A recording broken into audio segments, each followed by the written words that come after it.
Hey, slash I do Buckaroo. How the heck are you? I'm the Beer Whisperer. For this particular video, I just grabbed two Ohio beers left over from vacation because it's been over 3 months, and I figure I better get these suckers drunk. I gave away a bunch of them. I gave away over a case and a half. That tells you how many beers that I bought.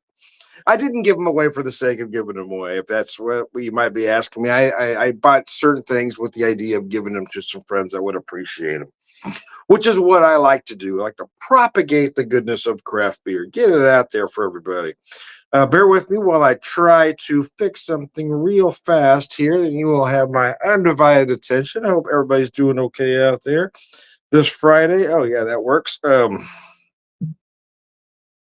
Try a different background, see how this one works. Wanted to see if I had it all the way in the shot here.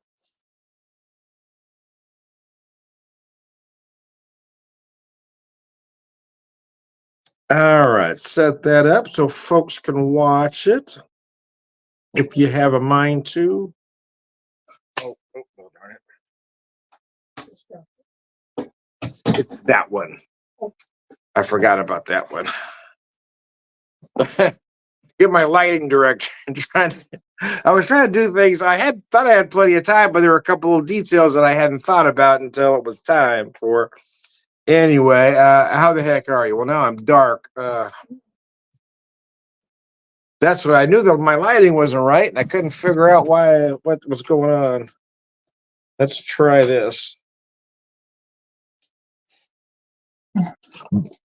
One more time, bear with me. Well, my lighting director makes me look like Alfred Hitchcock.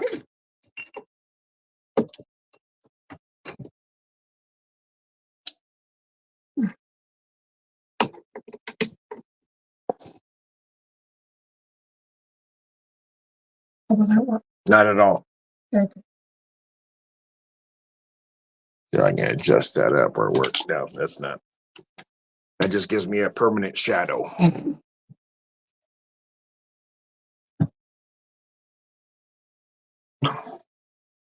All right, let's stay this time. Yeah, well, if you don't. Trying to get that to where that helps somewhat, but I can't seem to get it in the right spot without giving me a shadow. Anyway, fuck it. Fuck, I don't care. I just need a fucking beer. It's been a long ass day. I'm tired. I'm a little stressed, and I'm in a lot of frickin' pain. So, without further ado, let's have a fucking beer, shall we? Back to Zen. Hippie Sippy Imperial Stout. This is my last one, man. 9.3%, 50 IBUs. I'm going to drink it first. I'm going to go from one end of the spectrum to the other. And I was kind of going back and forth on which direction I wanted to drink these, but I decided I want to go with the stout first.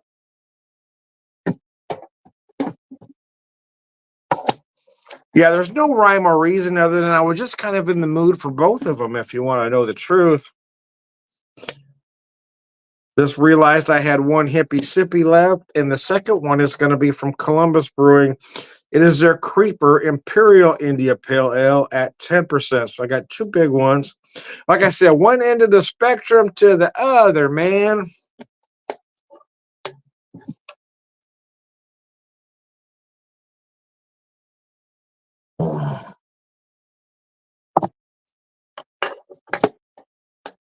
Anyways, how the heck are you? As I try to relax a minute, I thought I had plenty of time to get things going, but there were a couple little details I hadn't thought about until got ready to sit down here and do the videos. Well, this needs to be done and that needs to be done. So, anyways, but we are going now. That looks about right. So let me get this out of the way. Fatheads, unfortunately, I didn't get to their brewery while we were in Ohio. But I was able to pick up some of the products from Drungle Gyms there in Cincinnati on our way home, and I'm a fan, man. I picked up the Headhunter IPA, which is gone, and I also picked up this Hippie Sippy. This is a one serious stout, man. I would love to have a barrel aged version of this bad boy. This would be a good place to start this evening. The first beer. Oh, mercy.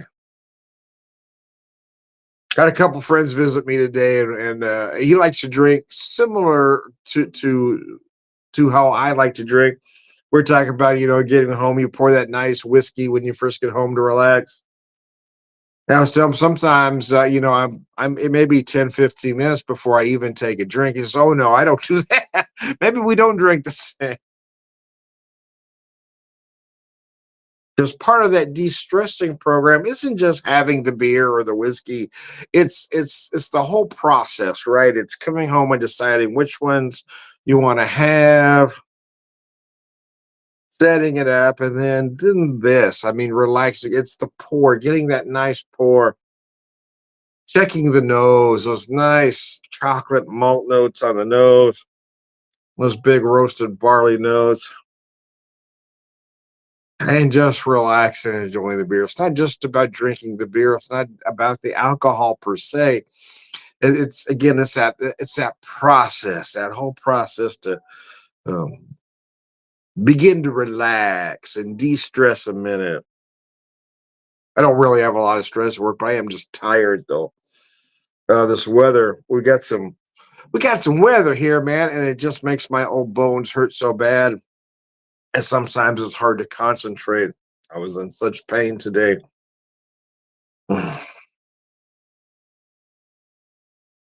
Which is the reason for the stress, just being in that much pain and trying to get everything and then missing a few details and forgetting about a couple of things. Okay, now we got to do this first.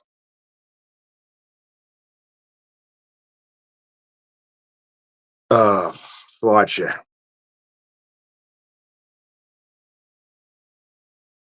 On the first sip, I work around beer all day, but I didn't drink any. I haven't drank anything today, which might be the causation of some of the stress of being around it all day, but not being able to have any. But now you see, I can feel I'm starting to de-stress a little bit. The process has begun. The process has begun, baby.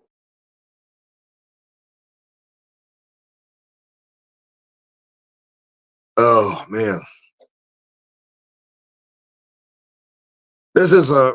I mean, this stout is just amazing. Those big roasted barley notes gives you flavors of a very dark malted chocolates, espresso like notes as well. 50 IBUs, just enough to clean it up, dry it up.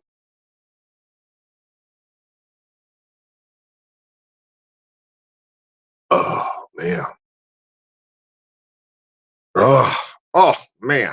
It's been I was gonna say it's been a long week, but it really hasn't. It's just been we've had some weather here, so I worked Monday, but I mean it was with the weather coming in, it was rather slow.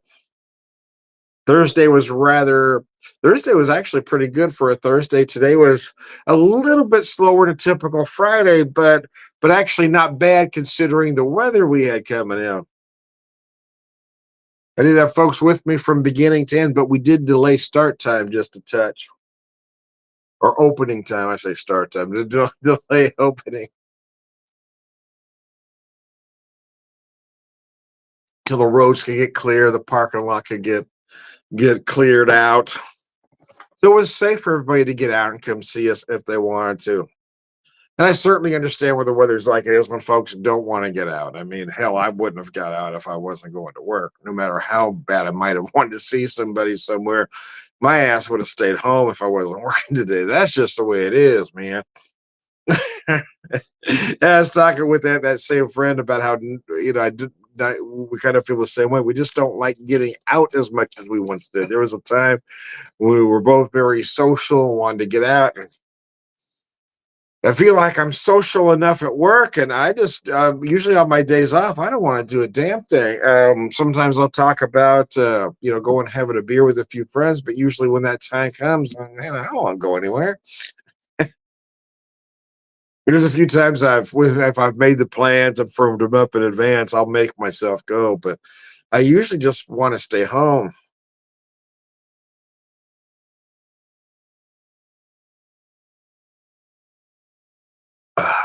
It's more expensive to get out. That's part of it. Sometimes, sometimes it's good to get out, socialize with some friends. But man, I socialize so much at work that on my days off, I feel like I just need to decompress, man. And sometimes I'll do these videos, but I'm still decompressing as I'm doing these videos.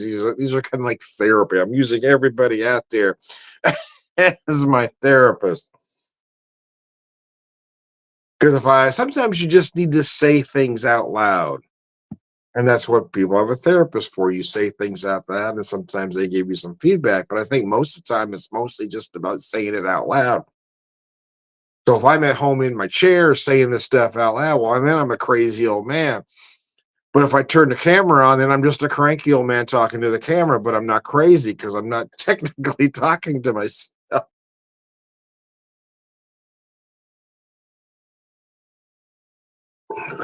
No, Tom, you're crazy.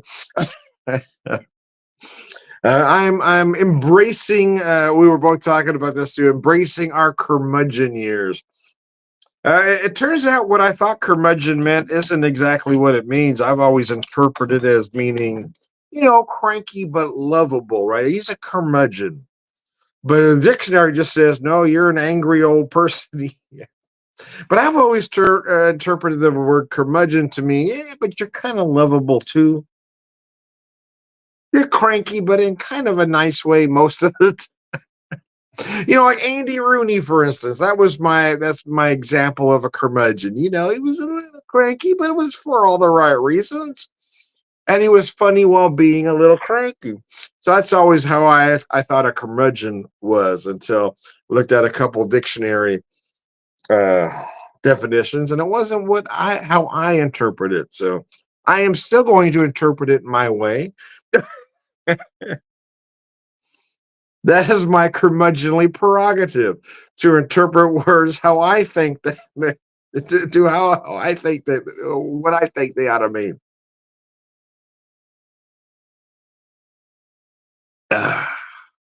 And my knack is, and I'm going to give away my secret here. My knack is to, or my style is to, whatever the right word would be here, is to say everything, no matter how cranky the actual words are,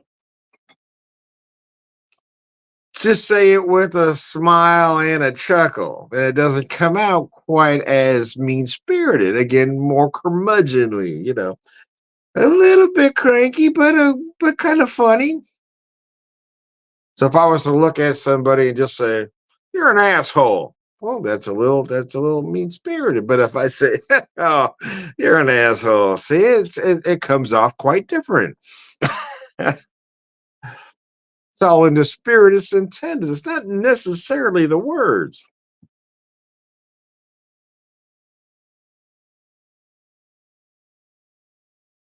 If I say, you know what this motherfucker right here did? That sounds cranky. But if I said, you know what this motherfucker right here did? And see, it comes off a little different. Anyways, anyways, I digress.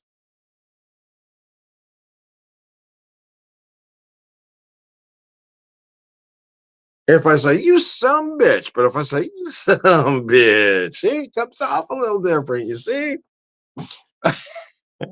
It's all about the smile and the chuckle. You got to have the smile and the chuckle. It's a learned skill. Nah, I would, yeah. I don't know. I think a lot of it is genetics. It's inherited. My dad was quite the same.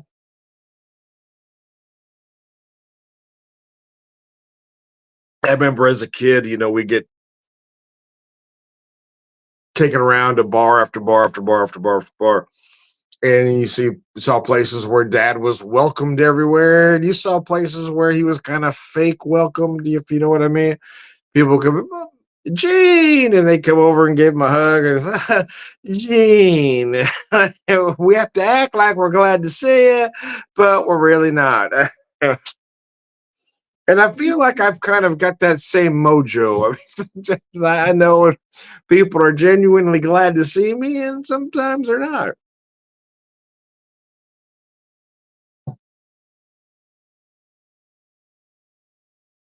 And a lot of that is me. I've become fully aware of and in my old age. Some people get me, some don't. I've been described as quirky. um, that's a nice description. I've been described a lot worse than quirky, but you know, part of that is who I am. Part of it is the Tourette's. A lot of folks just don't understand the Tourette's, the certain movements, the ticks, the vocalizations that I do every once in a while. But I mean, a lot of it is just me anyway. I mean, I'm a rather opinionated fellow. I've been described as a large personality, and my dad was too. That's why I said maybe there might be some genetics involved. Now, some people are going to get you, some aren't.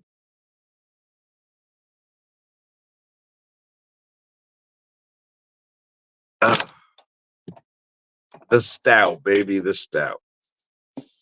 And I debated whether to do the IPA first or the stout first. Now, we went with the stout because my recollection, this is my last creeper, unfortunately, but my recollections of this beer was it's rather a palate killer. See, everything's working now, right? I'm not as stressed as I seemed at the start of the video when I was having lighting issues. Now, my wife is trying to set up a new light for me to make things a lot easier, but I went to adjust it and it fell off the thingy, and I wasn't sure how to get it back going again. And here we are. So let me show you this beer. It is, I don't know, this described as a hazy. That's not really as hazy as most hazies, but it's not see-through either. So Creeper, this says Imperial India Pale Ale. It doesn't give you insight to any particular style they're going for, but it is 10%. I remember really liking this one, but it's been a while since I had it. This can kind of got forgot about, to be honest with you. Love that aroma, man. That nose is insane. Oh, man, that's really, look at how that beer pours. Look at that head on there. You got that, then you got that snow white head on there. That's gorgeous, man.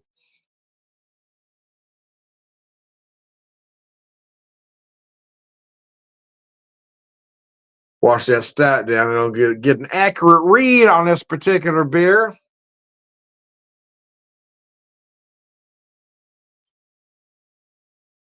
Oh, that's beautiful, man. That's beautiful. I don't care who you are. That's good. I get a lot of tangerine notes.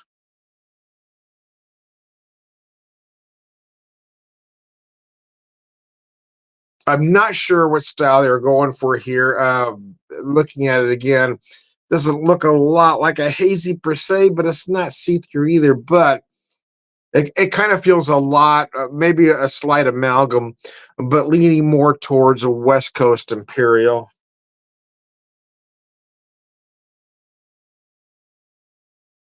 With the flavor profile. It is big, it's bold, it's in your face, it's unapologetic. That's exactly what I want in an Imperial IPA, man.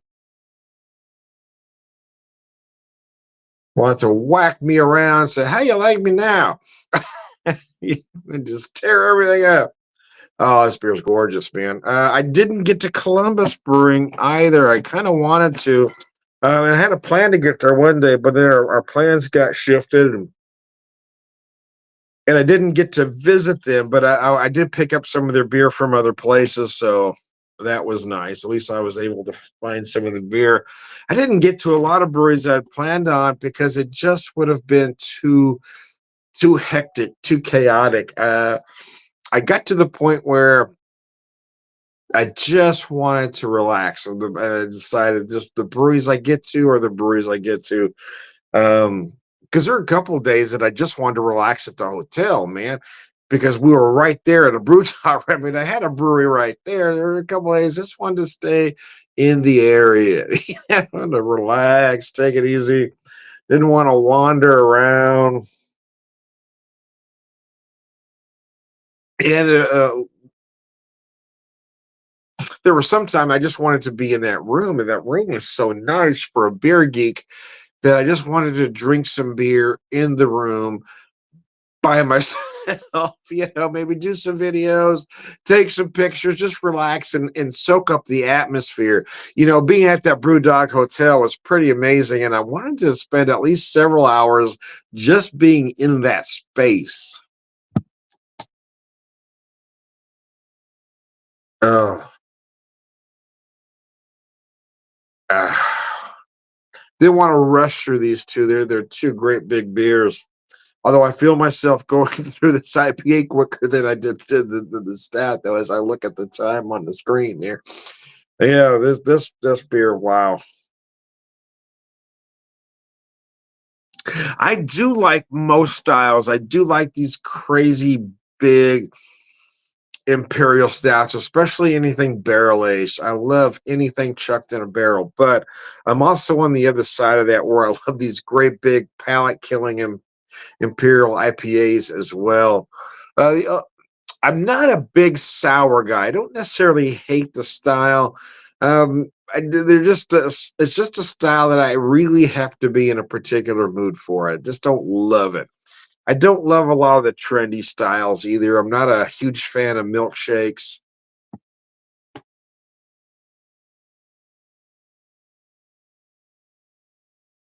I'm more of a classic styles guy. I love classic styles. If we're talking German beer, I really love a Doppelbock. I love a Bock, but a Doppelbock. Oh,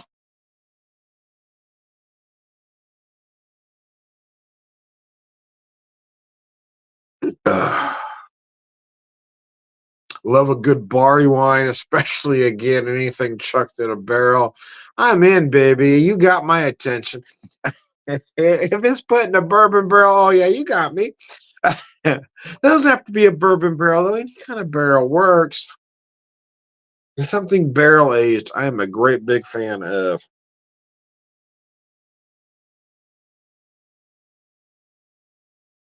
Ugh. Oh, mercy. Start drinking this one fast and get okay. Now let's take a breath, let her rest.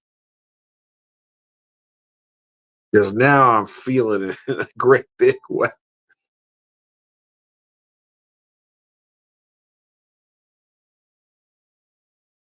Oh, mercy.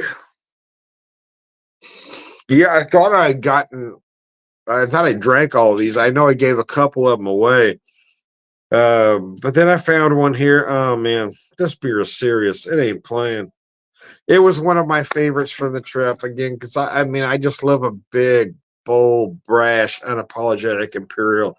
And I love this one for those reasons. Is it doesn't play around with you. It's not that, you know, fruit juice, hazy brunch imperial.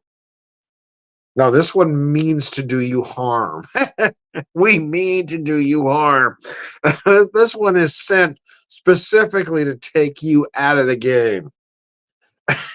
And I appreciate that attitude. Oh, mercy. Hold on. I got a burp stuck here. Oh, there we go. Anyway, I did have a good time in the Columbus area. They had some great breweries, great beer that I found. The breweries that I hit, the breweries I did, some of the stuff I picked up at a store out there. The hippie sippy, as I mentioned, I've got it at the Jungle Gyms, but the creeper I actually picked up at the Meyer in Canal Winchester, where the Brewdog Hotel was. And I did buy a lot of stuff there at that Meyer just because I knew at that moment I knew I just wasn't going to get to a lot of these breweries. So I just bought a lot of beer to take home. But they had some great breweries out there, man. We had a great time.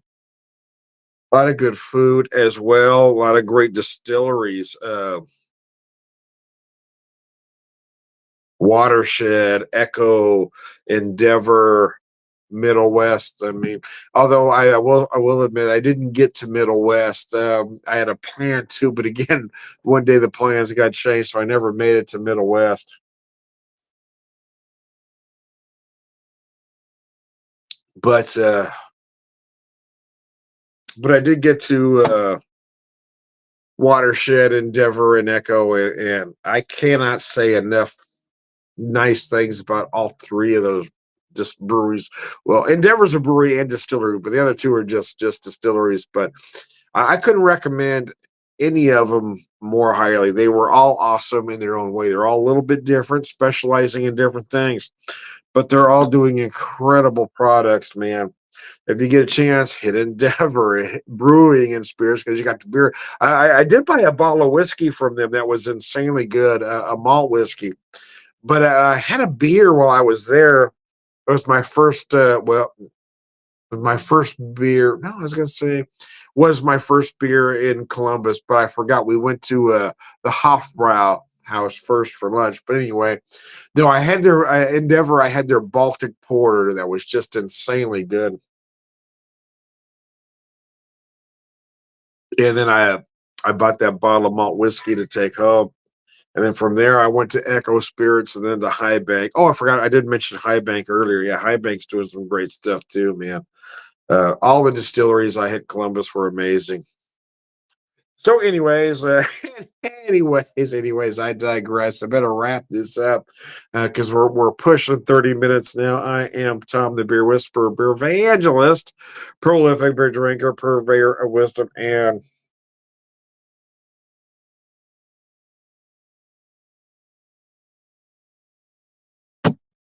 uh, all around good guy. Slancha, thanks for tuning in, guys. I appreciate it.